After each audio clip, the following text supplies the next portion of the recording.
My wife went on a vacation with her lover while I was taking care of our children. Now I exposed her lie. A surprise awaits her when she returns. A week ago, I found explicit conversations between my wife and a coworker. I was trying to tidy up the house, and while I was sorting through things to throw away or donate, I found my wife's old iPad. I turned it on to see if it still worked, and messages started coming in. Out of curiosity, I tapped on the notifications, and there it was. I felt dizzy as I read. There was everything, from photos of them together to audios where they said they loved each other, and other things that would get this post removed if I mentioned them. But out of all that, what hurt me the most at that moment was a conversation they had, where the guy asked how I would react if I found out. What would your husband do if he discovered us? Would he be mad? Would I have to hide? That would be a problem. To which she, with a coldness I didn't recognize, replied, "No, he's not someone you need to worry about. He would probably cry,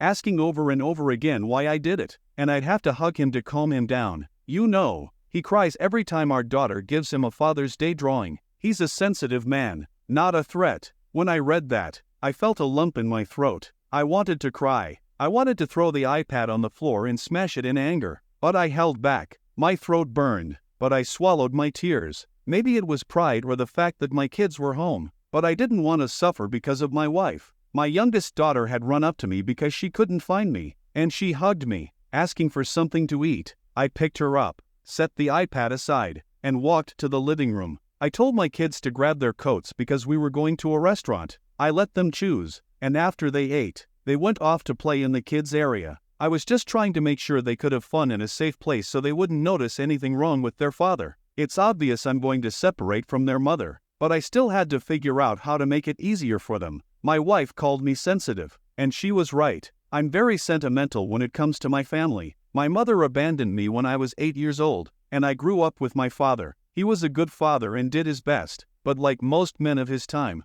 he never really knew how to handle emotional matters with his son. I don't blame him. He didn't have anyone to help him either. I had promised myself that if I became a father, I would teach my kids to express their emotions. Sometimes a pat on the back isn't enough, and they need to know when to ask for help. So, I always made sure to hug them and remind them that I love them. That's why I got so sentimental when they opened up to me. But apparently, my wife thinks that makes me weak, or as she put it, harmless. Well, it's time to show her the difference between a harmless man and a patient one. Before I tell you what I did, I realize you still need to know how we got here. Well, here's the context. About a year ago, my wife got a promotion at work and started coming home later and later. We tried to adjust to her new schedule, but with 3 kids waiting for us at home, it wasn't going to be easy. In the end, we opted to hire a nanny, and that made things easier, at least at first. My wife always had a meeting, extra hours to put in, or some important dinner with someone from her company. There was always an excuse to come home late. I had confronted her about this several times, but she always turned things around. She was so confident in what she said that many times she made me think something was wrong with me for not being happy with her success. She had started making more money than I did, so I convinced myself that it was normal for her to have more work, and that it was okay because we were doing this for our family. I ended up completely buying into the idea when she gave me a Rolex for our anniversary. Of course, I thanked her for the gift, but I pointed out that it seemed too much and that she didn't have to spend so much on me. She put the watch on my wrist,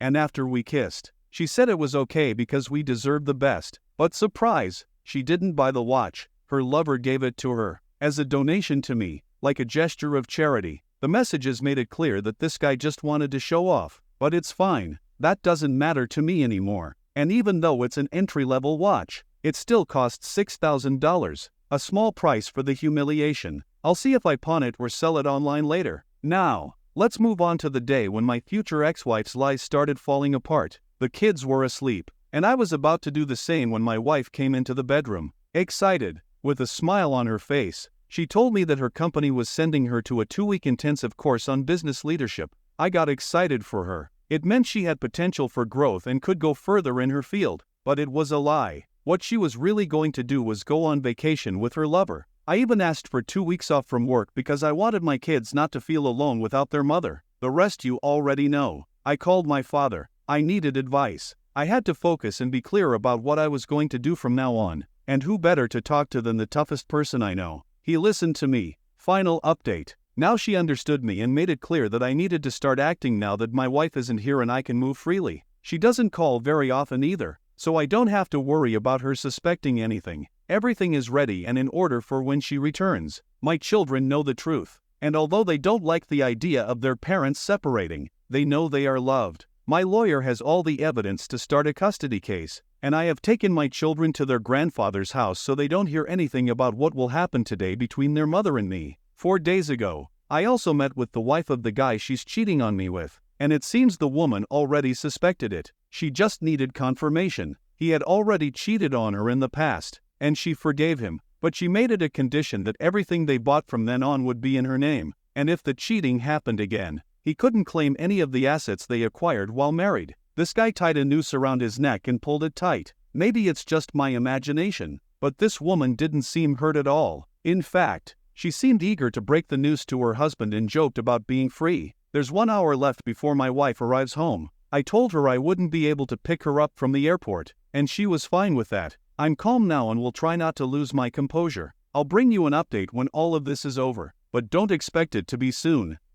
Hello, everyone. I didn't expect to receive so much support, and I can only say thank you for that. It's been 4 months since I wrote here, and I'm still receiving messages asking for an update. Well, the day has come to make it official. I have custody of my children. After fighting for a while, my wife realized I wasn't going to give in, and she was no longer in a position to demand custody, so she gave up. The day she arrived home, she found the house empty. It was just me. She had some sweets in her hand and gifts she had bought for our kids, but we were alone in the house. No one came out to greet her, and when she saw my face, she realized what was happening. She was always a smart person, and that was something I liked about her. I used to think I had hit the jackpot when we got married. She was my golden ticket, but that was a long time ago. Now, in the present, she was just an unfaithful woman trying to look brave while struggling to maintain a contact with me. We looked each other in the eyes. She took a step forward and asked, "Is something wrong, love?"